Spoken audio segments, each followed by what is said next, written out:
నువ్వు 3-4 సభలు పెట్టావు, నిన్ను ఎవడు పట్టించుకోవట్లా. ఏం చేస్తే బాగుంటది ఈ రేవంత్ రెడ్డిని, ఎలా ఎదుర్కోవాలి, ఏంటి ఏంటి ఏంటి ఏంటి 10 అనుకున్నాడు. నేను వాళ్ళ ఫామ్ హౌస్కి వెళ్తా, ఇంటి దగ్గర ఏదైనా కలకలం రేపండి అని చెప్పుంటాడు. సీరియస్. అందుకే అది రిచ్ గా ఉంది క్షుద్ర పూజ కూడా. రిచ్నెస్ అంటే నాటుకోడి పడేశారు, జనరల్ గా పడేరు. అంటే కేసీఆర్ రేంజ్ అంటే మినిమం ఉండాలి కదా, అందుకని చెప్పి కొంచెం కాస్ట్లీ క్షుద్ర పూజ అనమాట. ఒక బ్యాగ్ లో నల్లకోడి, దాని ఈకలు, కోడి పడేశారు. అండ్ మళ్ళీ ఇదేంటి ఒక బొమ్మ, పసుపు, కుంకుమ, నిమ్మకాయ, దానికి సూదులు గుచ్చి, ఎండు మిరపకాయలు, అవి ఆ వస్తువులు చేతబడికి సంబంధించినటువంటి సరుకులు అక్కడ పడి ఉన్నాయి. ఎక్కడ పడి ఉన్నాయి? మన నందినగర్ లో, బంజారా హిల్స్ లో, కేసీఆర్ గారి పక్కనే ఆయన ఇల్లు అక్కడ ఉంటే ఇక్కడ పడి ఉన్నాయి. అవును, ఖాళీ స్థలంలో. ఎవడొచ్చి చేశాడు, ఎప్పుడు చేశాడు, ఎంతసేపు చేశాడు? కోడిలో కూడా ఎలా ఉంటది? నువ్వు కోడిని కోసావు అంటే క్షుద్ర పూజ చేసావు కదా. అవును, దాన్ని బలిచ్చావు. ఎంతసేపు? కనీసం 1 గంటన కూర్చోవు. అవును, అంటే మరి కేసీఆర్ రేంజ్ చేతబడి అంటే కానీ వెంటనే 2 minutes 3 minutes అయిపోవు కదా. కనీసం ఒక 10 నిమిషాలు 20 నిమిషాలన్నా, అట్లీస్ట్ పావు గంటనే చేయాలి. ప్రాసెస్ ఉంటుంది కదా, పావు గంటనే ప్రాసెస్ ఉంటుంది కదా. దీపాలు పెట్టి హోమాలు చేసి ఏదో చేసి ఆ గాలి దూలి అన్ని ఎవరు చూడకుండా ఇట్లా చేయడం ఉంటది. అంత నడిబొడ్డున ఎలా చేసుంటావు నువ్వు? క్షుద్ర పూజ ఎవరు చేస్తాడు?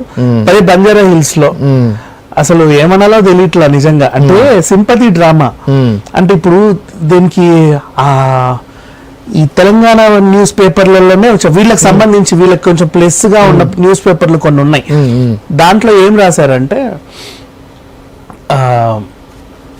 ఎలక్షన్ అయిపోయింది, రేవంత్ రెడ్డి గెలిచిన తర్వాత ఆయన వెంటనే బాతుల్లో జారిపడడం, వెనుముకి ఇరగడం, అదొక అపశకటం అంట. చేయని నేరానికి కవిత జైలుకి వెళ్ళడం, కేటీఆర్ మీద అభియోగాలు, హీరోయిన్లని అదని ఇదని, కేసీఆర్ మీద ఫోన్ ట్యాపింగ్ అని ఇంకేదో అభియోగాలు, అండ్ నెక్స్ట్ పార్టీ నుంచి సీనియర్ నేతలు అందరూ వెళ్ళిపోవడం, కూతుళ్లతో సహా వెళ్ళిపోవడం ఇద్దరు. అండ్ మళ్ళీ ఇట్లాంటి వాతావరణం అంతా చూస్తుంటే కేసీఆర్ పైన కావాలనే ఎవరో చేతపడి చేస్తున్నారు. ఇది ఇప్పటిది కాదు, ఎప్పటి నుంచో జరుగుతా ఉన్నట్టుంది, మాకు అనుమానాలు వస్తున్నాయి. ఇప్పుడు బయటపడింది. అండ్ టైంకి కేసీఆర్ గారు అక్కడ లేరు, ఆయన అనుకోకుండా ఫామ్ హౌస్ లో ఉన్నారు ఆ రాత్రి. ఇన్ కేసు ఇక్కడే ఉండుంటే ఏమయ్యేవాడో అని చెప్పి వాళ్ళు రాయడం. ఇప్పుడు అసలు కేసీఆర్ కి బాగా సెంటిమెంట్స్ ఎక్కువ ఇటువంటివి. అవును, అలాంటప్పుడు మన రీసెంట్ గా టిఆర్ఎస్ ఆఫీస్ కూడా వాస్తుని ఇదిగా మార్పించారు కదా, వాస్తు మార్పిస్తున్నారు దాన్ని. ఇవన్నీ ఇన్ని సెంటిమెంట్లు అంటే వాస్తు బాగాలేక గెలవలేదు. మరి 10 ఏళ్ళు ఎలా గెలిచావు? అప్పుడు బాగున్న వాస్తు ఇప్పుడు ఎందుకు బాగాలేదు? అంటే నువ్వు గెలిస్తే వాస్తు బాగున్నట్టు, నువ్వు ఓడిపోతే వాస్తు బాగాలేనట్టు. అప్పటి నుంచి అదే బంగ్లా, అప్పటి నుంచి అదే కుర్చీ ఇక్కడే ఉంది, ఆ ఫ్రిడ్జ్ అక్కడే ఉంది, ఈ ఫ్లవర్ వాజ్ ఇక్కడే ఉంది, ఆ ఫ్యాన్ అక్కడే ఉంది. నువ్వు సడన్ గా ఓడిపోయేసరికి ఆ ఫ్యాన్ ని తీసి కింద పెట్టి, ఫ్రిడ్జ్ ని ఉల్టా పెట్టి, కుర్చీలు అటు పెట్టేసి, మంచాలని గోడకు నిలువుగేసి ఇన్ని చేస్తావా? ఇదేం సెంటిమెంట్ నాకు ఇప్పటికీ అర్థం కాల. అంటే ఇప్పుడు జనాలు ఏమనుకోవాలి? కేసీఆర్ ఓడిపోవడానికి కారణం వీళ్ళ ఫ్యామిలీ, రోజు అందరూ వేలెత్తి చూపడానికి కారణం ఏంటి? చేతబడి, క్షుద్ర పూజలు, చేతబడి. అబ్బా, అసలు ఎంత బాగా రాసుకున్నారు స్క్రిప్ట్లు అంటే. వీళ్ళు ఫామ్ హౌస్ లో చేయకపోతే చాలమ్మా క్షుద్ర పూజలు, రాష్ట్రాన్ని ఇంకేదో చేయడానికి. ఆయన క్షుద్ర పూజలు కేసీఆర్ నమ్మడం అంటే, ఈయన కూడా హోమాలు యాగాలు ఎక్కువ చేస్తా ఉంటాడుగా. అవును, విపరీతమైన హోమాలు చేస్తారు. దేవుడిని నమ్మిన వాళ్ళు దయాన్ని నమ్ముతారు. అఫ్ కోర్స్ ఈ పాజిటివ్ ఎనర్జీని నమ్మిన వాళ్ళు నెగిటివ్ ఎనర్జీని కూడా నమ్ముతారు. సరే, ఏదేమైనప్పటికీ సో ఇప్పుడు కేసీఆర్ ఓడిపోవడానికి కారణం చేతబడి, ఆయన బాతుల్లో జారిపడ్డానికి కారణం చేతబడి. అంతే, చేతబడే. నువ్వేం చేయాల? ఫోన్ ట్యాపింగ్ కూడా చేతబడే. అంటే ఎవరో చేసిన ఫోన్ ట్యాపింగ్ ని వాళ్ళు ఇట్లా బొమ్మలకు సూదులు గుచ్చి కేసీఆర్ కి మళ్ళించారు ఆ గాలిని.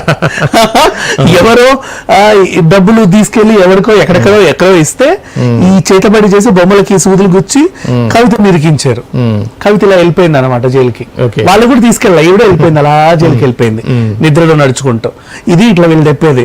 అండ్ హీరోయిన్లతో రాజకార్యాలు ఇవన్నీ కూడా, ఆ డ్రగ్స్ వ్యవహారం కూడా కేటీఆర్ మీద అభియోగాలే. చేతబడి దీని అంతటి కారణం చేతబడి. మరి ఇప్పటిదాకా ఎవరు చేశారో తెలియదు. చేతబడి పరిశీలిస్తున్నాం అన్నారు. సరే, పరిశీలించు. ఇక్కడ చేతబడి జరిగిందండి. ఆ రోడ్డుకి అటు నుంచి సీసీటీవీలు ఉంటాయి, ఇటు నుంచి సీసీటీవీలు ఉంటాయి, ఎదురుగా పక్కన కూడా సీసీటీవీలు ఉంటాయి. కేసీఆర్ 5 నిమిషాలు ఫుటేజ్ చూడలేవా? ఈజీగా చూడొచ్చు కదా. ఎవడయ్యా ఏ వేషం క్షుద్ర పూజలు వాళ్ళకి ఒక గెటప్ ఉంటది కదా, అవును. కనీసం పోనీ గెటప్ లేదు, వాడు కోట్ సూట్ వేసుకునే వచ్చాడు అనుకో, ఏదో తెస్తున్నది తెలుస్తుంది కదా, కోడి తెలీదా? అవును.